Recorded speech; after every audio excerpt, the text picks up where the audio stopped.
Seja muito bem-vindo ao meu canal. Hoje o meu papo é com você, advogado e advogada que atua com direito imobiliário e que faz ou que pretende fazer uso capião extrajudicial.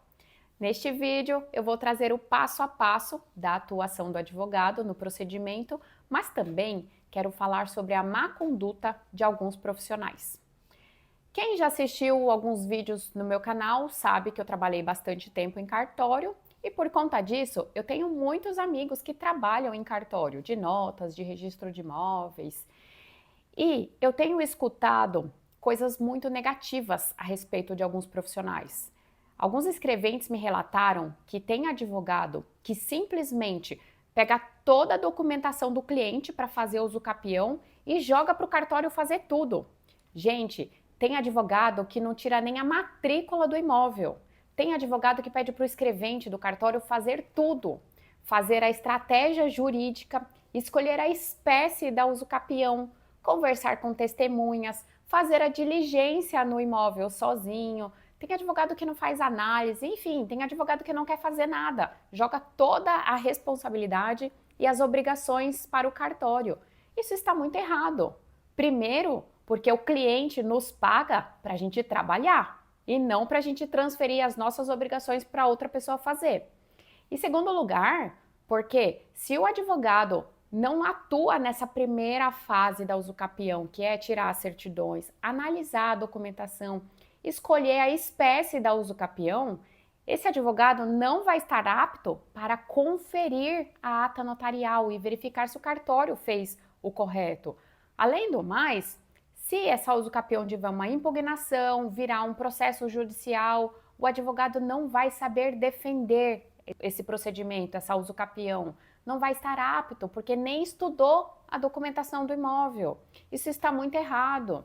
Eu costumo dizer que o usucapião não é para advogado preguiçoso e folgado. Muito pelo contrário, o perfil do advogado que atua com uso capião é outro. É o advogado determinado, focado, é aquele advogado que honra o cliente e que quer fazer o melhor para o cliente. E não esse tipo de advogado que não está nem aí, que simplesmente joga a bomba para o cartório. Então, o conselho que eu quero trazer aqui, se você é advogado, não tem tempo suficiente para fazer usucapião, sim, porque a usucapião é muito trabalhosa. Essa é a verdade. Dá bastante trabalho, toma bastante tempo. Às vezes a gente tem que fazer 5, 6, 7 diligências durante o procedimento. Tem que ir até o imóvel, tem que conversar com testemunhas, tem que conversar com os vizinhos, tem que ir no tabelião, no registro de imóveis. Se tiver nota devolutiva, então tem que ir várias vezes no registro de imóveis. Muitas vezes também tem que ir na prefeitura ou no INCRA, enfim, gasta bastante tempo. Além disso, precisa analisar muitos documentos, precisa fazer a análise jurídica do caso. Às vezes, a pasta de usucapião fica desse tamanho, uma quantidade enorme de documentos. Imagina, então, se for uma usucapião extraordinária com 15 anos de posse e tiver contas de consumo e IPTU de todos os anos. É uma quantidade absurda de documentos para analisar e para relacionar na ata ou no requerimento. Então, se você é advogado, não tem tempo suficiente ou não quer ter todo esse trabalho, não pega o usucapião para fazer. Deixa que outro colega que tenha disponibilidade faça. O que é errado é você pegar para fazer e fazer de qualquer jeito. E aí acontece erros e quem se prejudica é o cliente. Vamos pensar que o cliente está nos pagando honorários, mas ele também está gastando com emolumentos, com engenheiro, com certidões, com o registro de imóveis, publicação em edital, notificações, enfim, a conta fica alta. A gente precisa honrar e valorizar o nosso cliente e fazer o melhor. Assim, não só o cliente ganha, mas nós também, porque nós vamos ficar sendo conhecidos como advogados que fazem acontecer, que realmente resolvem o problema. E não esse tipo de advogado que a gente tem escutado por aí, que não tá nem aí para nada e faz de qualquer jeito e que só se preocupa em receber honorários. Infelizmente, tem muitos. E principalmente alguns novos advogados que vêm com essa mentalidade de chat GPT, de copiar e colar a minuta do Google, aí comete erro e quem paga o pato é o cliente. Escuta só essa história. Alguns dias atrás eu fui no Congresso de Direito Imobiliário do Ibradim e a professora palestrante trouxe um caso que foi o seguinte: um advogado fez um procedimento de uso capião extrajudicial, deu entrada no registro de imóveis e estava naquela fase de notificações. Então, o dono do imóvel ligou lá no registro de imóveis e disse o seguinte: eu sou o proprietário desse imóvel, esse imóvel está alugado, tem um contrato de locação vigente e o inquilino pagou aluguel até pouquíssimo tempo atrás. Gente, essa usucapião nunca poderia ter sido feita. Existe um contrato de locação vigente, existe um inquilino. E como foi a atuação desse advogado? O que falar dessa atuação, né? Das duas, uma. Ou o advogado sabia que o cliente dele era inquilino e que tinha uma locação vigente e mesmo assim fez a usucapião errada, permaneceu no erro. Ou a segunda hipótese é que esse advogado nem sabia como que o cliente entrou no imóvel. Ele nem se deu o trabalho de pesquisar, de obter provas de posse. Ele nem fez as perguntas básicas que a gente deve fazer na primeira consulta de usucapião. Ou seja, a atuação foi péssima. É um exemplo a não ser seguido. É óbvio que essa usucapião vai ser indeferida e, se bobear, o proprietário do imóvel ainda vai entrar com uma ação contra o inquilino, que é o requerente na usucapião, e também vai colocar no polo passivo o advogado pela má conduta e provavelmente vai denunciar na OAB também. Então, esse é um exemplo para a gente tomar muito cuidado. A gente precisa saber como que o cliente entrou na posse do imóvel, qual foi a forma de aquisição da posse, quais provas tem de que adquiriu a posse, se a posse é justa. Então, gente, vamos tomar cuidado, tem que ficar atento a tudo. Teve um outro acontecimento que me fez querer gravar este vídeo, que eu atendi um colega recentemente que me passou para outro colega, um amigo dele, que fez uma usucapião extrajudicial, protocolou no registro de imóveis e o RI deu uma nota devolutiva com mais de 10 páginas, tinha assim, sei lá, mais de 30 solicitações. Em primeiro lugar, o registro de imóveis pediu para fazer uma retificação da ata notarial para alterar a espécie de usucapião, porque o advogado escolheu errada a espécie. Ele não conseguiu comprovar a posse da espécie solicitada. Gente, isso é uma aberração. Isso só mostra que o advogado não fez o estudo do caso, não analisou a documentação, não leu o Código Civil. Porque se tivesse estudado, não teria cometido esse erro. Esse é um erro muito grosseiro e que, na minha opinião, nós não podemos cometer. Além disso, na nota tinham várias outras exigências, como, por exemplo, não mandou cópia autenticada do RG do cliente. Fala sério. Como é que você não manda o documento de identidade do requerente para o cartório? Assim, é desleixo, né? Falta de atenção. Tinha certidão que tinha 2 páginas, só mandou a primeira, aí o cartório pediu a segunda página. Tinham certidões vencidas, fora do prazo de validade. É relaxo. Então, tem que prestar atenção. Além de estudar o caso, tem que fazer uma diligência na documentação, tem que ser cuidadoso. Uma coisa que eu sempre falo é que a gente precisa atuar com os cartórios no regime de colaboração. A gente ajuda o cartório nos ajuda. Se você manda a documentação toda organizada, na ordem, você pega o requerimento do registro de imóveis, vai juntando a documentação conforme a ordem do que você descrever ali, e todas as certidões atualizadas, todos os documentos com cópia autenticada, o escrevente do registro de imóveis, quando pegar aquela pasta, vai sentir até prazer em analisar aquela usucapião. E a análise vai ser muito mais rápida, muito mais eficiente. E assim, você vai ganhar tempo. E o que é ótimo, porque o que o cliente quer da gente? O trabalho bem feito e rápido. Agora, se você entregar a documentação toda bagunçada, desorganizada, faltando folha, certidão vencida, é óbvio que o cartório vai demorar um tempão para fazer a análise. Além do mais, Uma coisa até que eu quero comentar com vocês, que eu fiquei sabendo recentemente, que tem um advogado que ficou 1 ano cumprindo nota devolutiva. Ele recebeu, sei lá, exemplo, uma nota com 10 itens. Ele cumpria 5, o cartório dava 30 dias para ele cumprir. Ele cumpria 5 itens no 30º dia. Aí o cartório passava 2 meses, dava outra nota devolutiva reiterando o pedido daqueles 5 itens. Aí ele cumpria 2. Aí a certidão vencia, ele recebia nota devolutiva reiterando o primeiro pedido. Enfim, a coisa foi enrolando, enrolando, enrolando, passou 1 ano enrolando. E aí eu te pergunto, a quem ele está beneficiando fazendo isso? Porque o cliente ele só está prejudicando. O cliente perdeu 1 ano de uso capião por conta disso. Você não sabe se de repente o cliente está esperando aquela uso capião para vender um imóvel. E tem mais uma coisa. Quanto mais rápido a gente melhor para a gente. O cliente fica satisfeito, fica feliz e aí fala para as pessoas que somos advogados rápidos, cuidadosos e rápidos. Não é incrível? Então a gente precisa tomar muito cuidado, mandar todos os documentos certinho para o registro de imóveis, organizado, tudo atualizado, cópia autenticada. E aí já me perguntaram sobre a questão da autenticação. Se o advogado tiver dificuldade de tirar a cópia autenticada, se pode carimbar e declarar que aquele documento é autêntico? Pode, mas eu não faço isso, tá? Eu só declaro que um documento é autêntico se for meu ou se o meu escritório produzir. Documento externo, nunca. Até porque nós, advogados, temos responsabilidade civil e criminal por todas as declarações que nós fazemos, por tudo aquilo que a gente assina.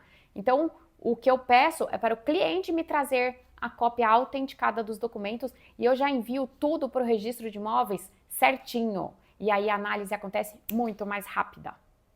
Quero trazer também para vocês um feedback que eu recebi de um aluno novo, que eu estou dando aula, e que ele me disse que tudo que eu falo é o oposto do que ele já escutou de outros colegas. E, particularmente, eu fiquei muito satisfeita com esse comentário. Porque quando eu comecei a dar aula para ele, eu disse o seguinte: aqui você vai precisar estudar. Porque advogado, para atuar em uso capião, precisa estudar muito. Precisa conhecer profundamente o Código Civil, precisa conhecer a Lei de Registros Públicos, as normas de serviço da Corregedoria no que tange à atuação do tabelião, precisa conhecer o provimento do CNJ, que dispõe sobre o uso capião extrajudicial, de cabo a rabo. Sim, precisa conhecer todos os detalhes. Além disso, é muito importante também ler doutrina, conhecer as teorias da posse e ler jurisprudência. Eu leio várias decisões de uso capiões, principalmente aquelas que são indeferidas ou as suscitações de dúvidas, porque eu acredito que se eu estudar o erro de outro colega, eu posso evitar cometer o mesmo erro. Para mim, é muito inteligente aquele que aprende com o erro alheio. Então é por isso que eu leio vários processos, para saber como os juízes estão se comportando, como a vara de registros públicos está se comportando, como os cartórios estão suscitando dúvida. Então eu orientei a ele fazer isso também, pesquisar, estudar. E ele me disse que é o oposto, porque já falaram para ele que no começo da advocacia a gente não tem que perder tempo com isso. A gente tem que pegar o processo e passar para o cartório fazer, que aí só vai lá no cartório assinar, porque precisa ganhar dinheiro. Gente, esse é um péssimo conselho, péssimo. O advogado precisa sim fazer o papel bem feito, precisa trabalhar com afinco, com dedicação e fazer o melhor pelo seu cliente. E aí, naturalmente, vai construir uma boa imagem. A carteira de clientes vai aumentando conforme o bom serviço prestado. O meu pai sempre falava que o melhor cartão de visita de um advogado é o trabalho bem feito. É claro, é por isso que hoje, graças a Deus, eu tenho muitos clientes, porque eu faço tudo direitinho e os clientes sabem que eles vão entregar para mim a documentação e eu vou fazer o melhor, eu vou dar o meu melhor. E aí vai dar certo o procedimento, no que depender de mim vai dar. E aí, esse cliente satisfeito me indica para outros clientes e é assim que a gente vai aumentando a nossa carteira de clientes e não fazendo de qualquer jeito, tá bom? Então, bora para o passo a passo da atuação no procedimento extrajudicial. O primeiro passo, que é quando o cliente vem até você e você faz um atendimento. Esse passo, na minha opinião, é um dos mais importantes, pois nele a gente consegue obter todas as informações do cliente sobre o imóvel em questão. E aí você precisa perguntar para o cliente tudo a respeito daquele imóvel. Como ele chegou até o imóvel, se tem algum título aquisitivo, se tem contrato de gaveta, nota promissória, comprovante de pagamento, ou, enfim, a forma como o cliente entrou no imóvel. Você vai questionar também o cliente como que esse imóvel vem sendo utilizado ao longo dos anos. Se é imóvel de moradia, quem morou, se é imóvel comercial, quem utilizou, se tem uma empresa, se essa empresa está registrada. Às vezes o imóvel é misto, uma parte comercial, uma parte residencial. Aí você precisa saber também como ele vem sendo utilizado, até para você poder construir a estratégia jurídica e formando o seu entendimento sobre como vai regularizar aquela propriedade, tá? Porque muitas vezes o cliente vem até a gente falando que quer fazer uso capião, mas daí quando a gente entende melhor a história e vê a documentação, descobre que não é uso capião. Por exemplo, eu já atendi cliente para fazer uso capião, no fim das contas fiz adjudicação compulsória. Ou teve um caso que eu consegui contato com um proprietário e ele aceitou fazer escritura de venda e compra. Eu pedi um alvará judicial no inventário, a gente regularizou a propriedade em 2, 3 meses. Ao passo que na uso capião seria um ano e meio, dependendo do registro de imóveis. Então, não necessariamente vai ser uso capião. Muitas pessoas falam que é uso capião, mas você, enquanto advogado, vai ter que analisar ali no caso concreto se realmente se aplica. Outra coisa também, que às vezes vem cliente e fala assim, eu quero fazer uso capião para não ter que pagar imposto de inventário. Aí não, negativo. Uso capião não serve para isso, não serve para burlar pagamento de imposto. Então, você também vai ter que identificar esse tipo de conduta e orientar o cliente a fazer a coisa certa, tá? Então, esse primeiro contato, você vai obter a maior parte das informações para começar a sua prestação de serviços.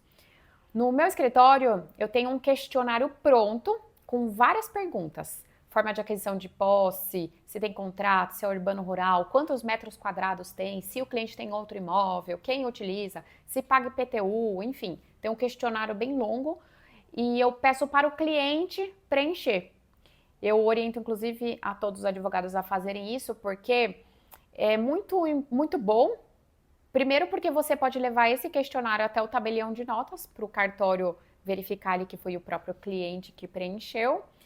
Segundo lugar, porque você vai fazer uso capião conforme o cliente relatou naquele questionário. Então, é uma segurança para você enquanto advogado, porque daí se no futuro o cliente falar, não, eu não falei isso, você mostra o questionário preenchido e assinado por ele, tá? Então, eu acho bem legal.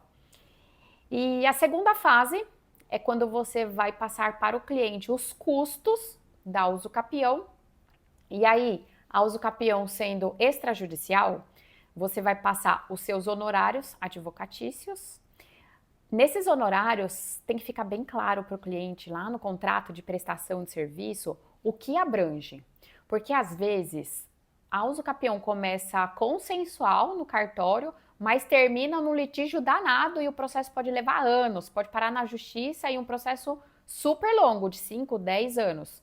Então, você tem que prever no contrato de prestação de serviço se os seus honorários incluem atuação extrajudicial e judicial, se inclui suscitação de dúvida, pedido de providência, se inclui atuação em litígio, em disputa de divisa com o vizinho, em impugnação da prefeitura, do estado ou do proprietário tabular. Enfim, muitas coisas podem acontecer durante a uso capião e você precisa prever isso para a sua segurança e segurança do cliente também. Primeiro, porque o cliente tem que saber o que está incluso nos seus serviços. E segundo, você precisa ter essa cláusula bem feita para que o cliente não te exija algo que você não foi pago, que você não foi contratado, tá bom? Então, capricha nessa cláusula, deixa ela bem completa, porque lembre-se que o processo pode começar de um jeito e pode terminar de outro completamente diferente. No mesmo procedimento, pode ter impugnação da prefeitura, impugnação de vizinho, impugnação do proprietário, e aí você vai ter que lidar ali com várias impugnações para responder, e a coisa pode ficar grande. Então tem que prever tudo no serviço. E honorários precisam ser justos para a quantidade de serviço que você vai fazer. Gente, o uso capião é muito trabalhosa. É sim, é complexa. Na minha opinião, é uma das medidas mais complexas que tem no direito civil. Então, o advogado precisa ser bem remunerado, até mesmo pela responsabilidade que vai estar assumindo fazendo esse contrato de prestação de serviço, certo? E também o advogado pode passar para o cliente os emolumentos do tabelião de notas, aí tem a tabela de emolumentos estadual, e tem que incluir uma diligência do escrevente até o imóvel. Aí você conversa com o escrevente e pergunta quanto ele vai cobrar. O cartório cobra cada valor em relação à distância do cartório até o imóvel. E o registro de imóveis também tem emolumentos tabelados. No entanto, o registro pode cobrar outros atos, tais como as notificações, e aí tem que ver qual o endereço das pessoas que vão ser notificadas. Se for carta com a R é um valor, se for cartório de títulos documentos é outro, muito superior. Então tem que fazer o cálculo aí das notificações. É claro que a gente não consegue ter com exatidão, porque às vezes a pessoa é difícil encontrar. Então tem que notificar várias vezes, o carteiro vai várias vezes, não consegue encontrar, aí a gente pede para notificar por edital. Então, você consegue passar para o cliente um valor básico de notificações, mas não um valor real que ele só vai saber ao final do procedimento. Então, coloca isso na sua proposta de serviço, coloca lá. O registro de imóveis poderá cobrar notificações cujo valor exato só será possível informar no final do procedimento. E também o cartório pode cobrar publicação em edital, diligência, certidões, enfim, vários atos. Mas você precisa deixar o cliente bem ciente disso, até para que ele possa se programar para fazer o pagamento. Tem um caso que eu tenho de uso capião que deu mais ou menos R$ 5.000 de notificações. Tinham vários notificandos em outras cidades e o registro de imóveis pediu notificação por cartório de títulos e documentos.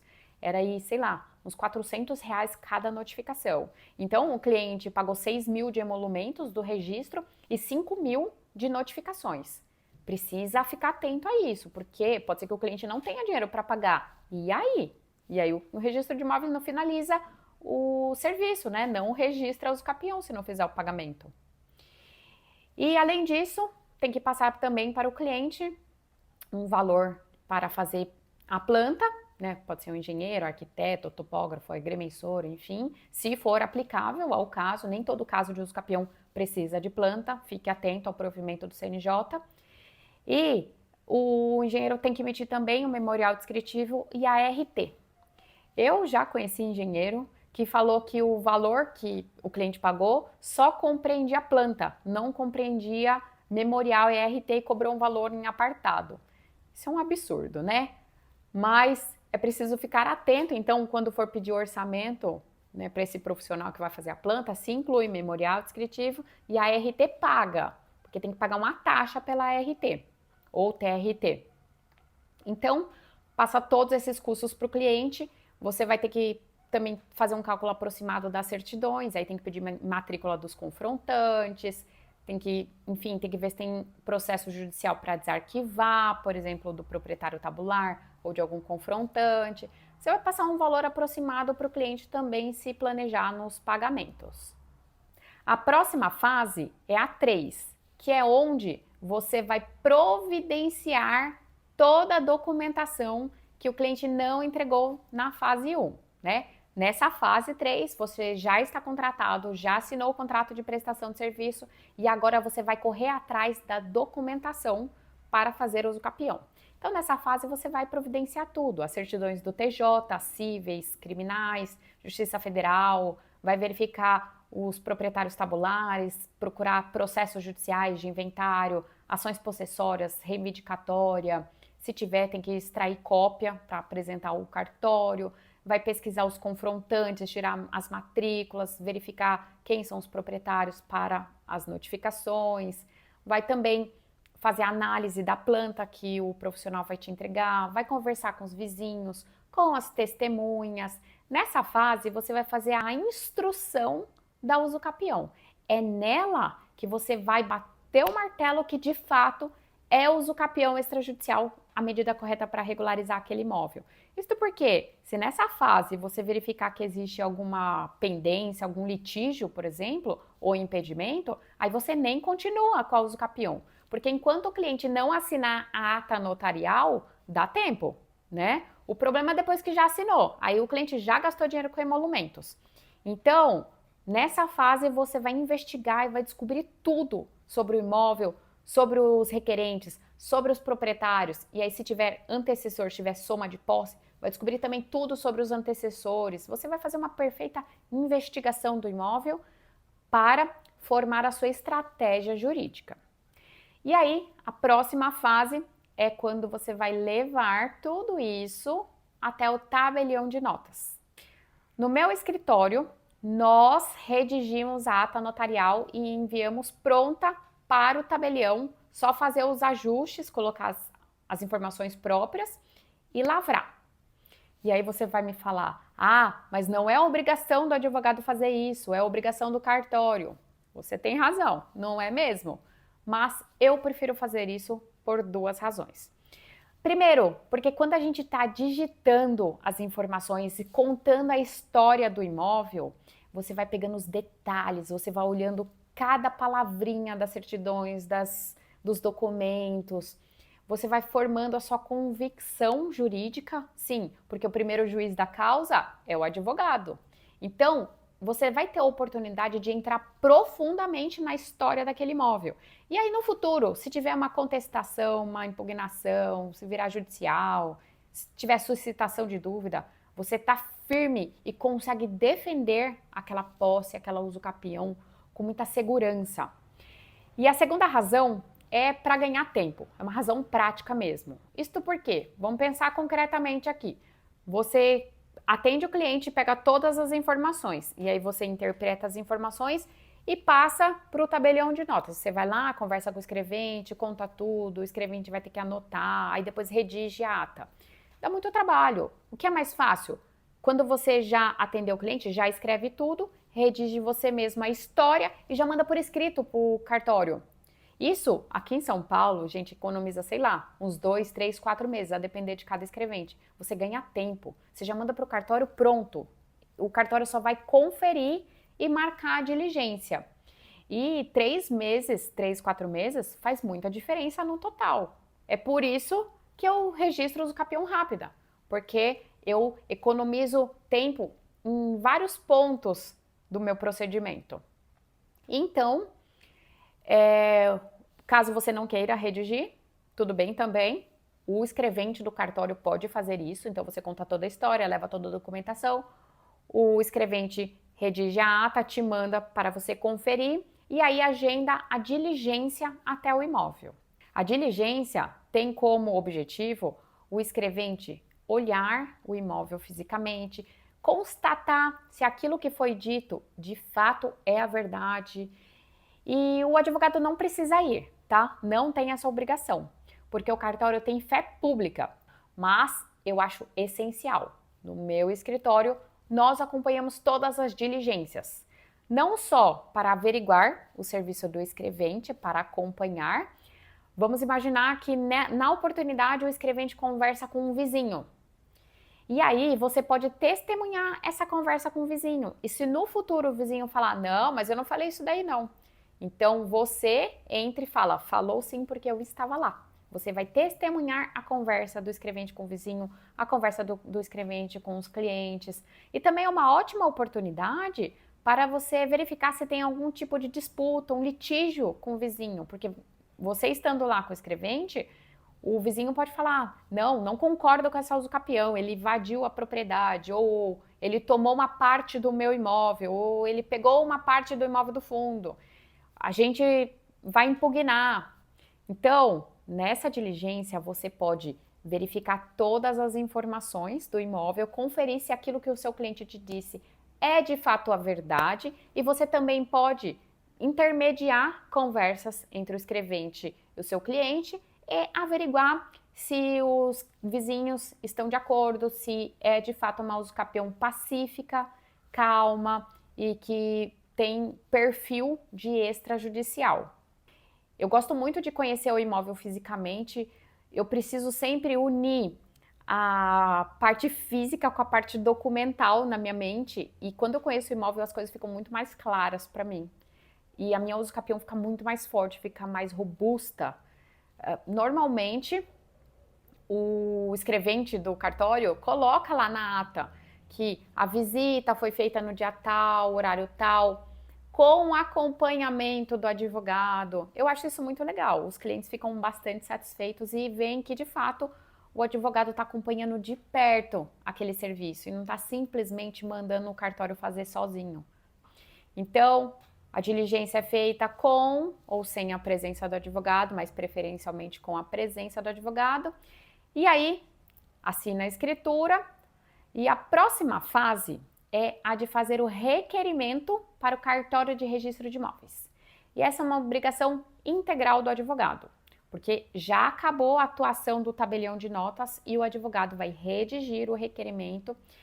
Mas atenção, esses dias atrás eu li a nota devolutiva de um colega que o registro de imóveis falou que ele praticamente copiou a ata notarial no requerimento. Gente, requerimento tem requisitos próprios, não é cópia da ata notarial, tá? Não pode fazer o trem com preguiça. Tem que ler o provimento do CNJ, verificar quais requisitos e preencher todos eles. Tem que falar algumas coisas, por exemplo, qual é o impedimento para a normal escrituração do imóvel. Tem algumas coisas que a gente coloca no requerimento que a gente não coloca na ata notarial, tá bom? Então tem que verificar. Fazer o mais completo possível, trazer todos os elementos para a sua usucapião, para evitar a nota devolutiva. Uma coisa bem curiosa, eu não sei quem já passou por isso aqui, pode até deixar aqui nos comentários, alguns registros de imóveis aqui na capital de São Paulo, quando tem uma nota devolutiva, manda a nota para o advogado e coloca em cópia o cliente. Ou seja, o seu cliente fica sabendo o que o cartório está pedindo.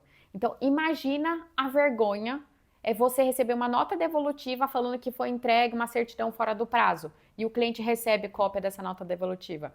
O que ele vai pensar da sua atuação? Muito mal, né? Vai falar, nossa, que advogado desleixado.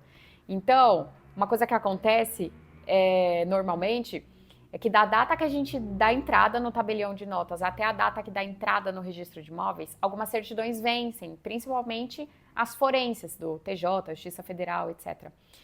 Que elas são válidas por 30 dias. Então, tem que atualizar antes de protocolar no registro de imóveis.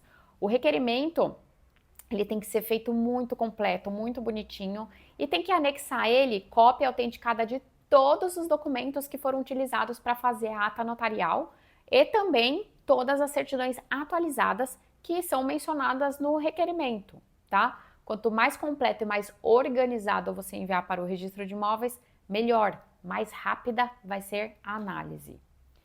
Então, o advogado vai protocolar no registro de imóveis esse requerimento e vai acompanhar o procedimento até o final. E não é só ficar olhando o protocolo, não. Tem que conferir os prazos, porque tudo que acontece depois do protocolo tem prazo para o vizinho responder notificação, tem prazo para o proprietário, tem prazo para a prefeitura, tem vários prazos. E fique atento, se verificar que o cartório está passando do prazo, liga lá e pede para o cartório cumprir. Afinal de contas, tudo que vai passando do prazo vai atrasando o seu procedimento e por isso que tem usucapião aí tramitando há 3, 4, 5 anos. Porque todo mundo perde prazo e ninguém se atenta a isso. Então, o papel do advogado também é verificar o cumprimento de prazos do registro de imóveis e mais, precisa verificar toda a atuação do registro de imóveis. Nessa fase, o advogado tem que conferir o que o cartório está fazendo. Por exemplo, se o cartório está fazendo todas as notificações. Quando você fizer o requerimento, você vai colocar lá quem tem que ser notificado, confrontantes, proprietários tabulares, herdeiros, etc. E aí, vai acompanhando para ver quem foi notificado e quem não foi. porque se faltar uma notificação, uma só notificação, o procedimento inteiro pode ser anulado. E aí imagina que você teve esse trabalhão todo e tudo vai por água abaixo porque faltou uma notificação. Agora imagina que se seu cliente não vai ficar enlouquecido com você por conta disso, porque ele gastou dinheiro. Então confere para ver se todas as notificações foram feitas e confere também o edital. Enfim, tem que ficar de olho na atuação do cartório, porque é de seu interesse que tudo ocorra corretamente, que tudo dê certo, não é?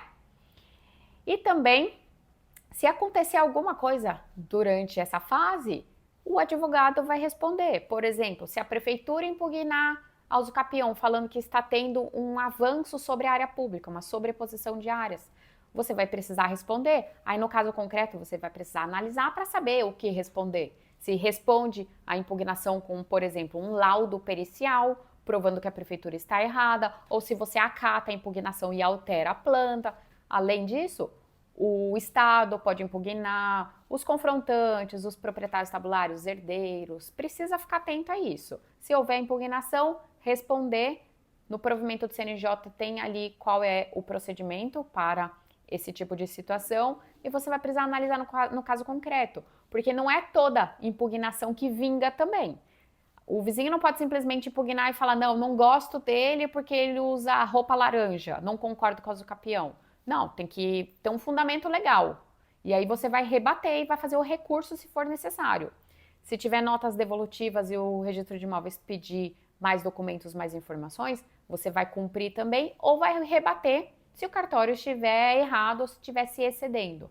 Você vai acompanhar. Se por acaso tiver algum questionamento, algum impedimento, pode ser que tenha que suscitar dúvida para questionar a vara de registros públicos, quem tem a razão, você ou o registro de imóveis, e aí é o papel do advogado também acompanhar essa suscitação de dúvidas, se você foi contratado para isso, é claro, ou pedir uma providência caso o cartório não esteja fazendo algo que deveria estar fazendo.